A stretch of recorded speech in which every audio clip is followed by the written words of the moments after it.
My name is Atinuke Olusola Adebanji.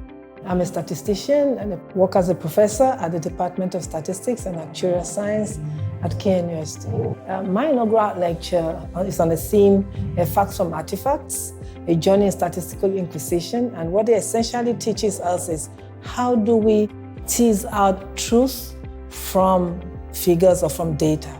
So at the end of the lecture, what I hope to achieve is that people can then see that when you're dealing with the numbers are not mere figures. Numbers are actually vessels of knowledge. So I want to show them and share with them some of my study in which we have teased out information or truth from data and how have we made decisions based on that. My research work actually started in mathematical statistics, where I was basically looking at pattern recognition, like classification of households, and then facial recognition, statistical tools for facial recognition. But subsequently, I took up interest in the applied statistics, which is health-related statistics. But for the purpose of this lecture, I'm focusing on my research that's in maternal and child health-related issues.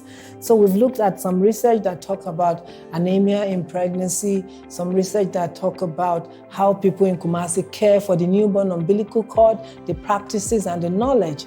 So my research that I'm going to be sharing affects everyone and everyday life scenario.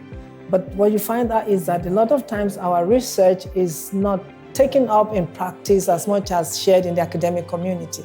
That's one of the reasons why I want to do the inaugural lecture, to let people know that this research has been done, this information is available. I believe that the period you'll be spending with me during the inaugural lecture is going to open your eyes to what the world of statistics actually can do for you, because a lot of times you think of statistics for something that's for nerds or for eggheads or for the gurus. But we all do statistics, and I want to show you that you can actually use the knowledge in data as like a statistician would do. So I welcome everyone from secondary schools, anyone who is interested in listening and improving themselves. You will even have information about you as an individual and how you can contribute to the health of the population in Ghana. Sumpacho, Obiambra, everyone should come and you will not regret coming. You'll have fun.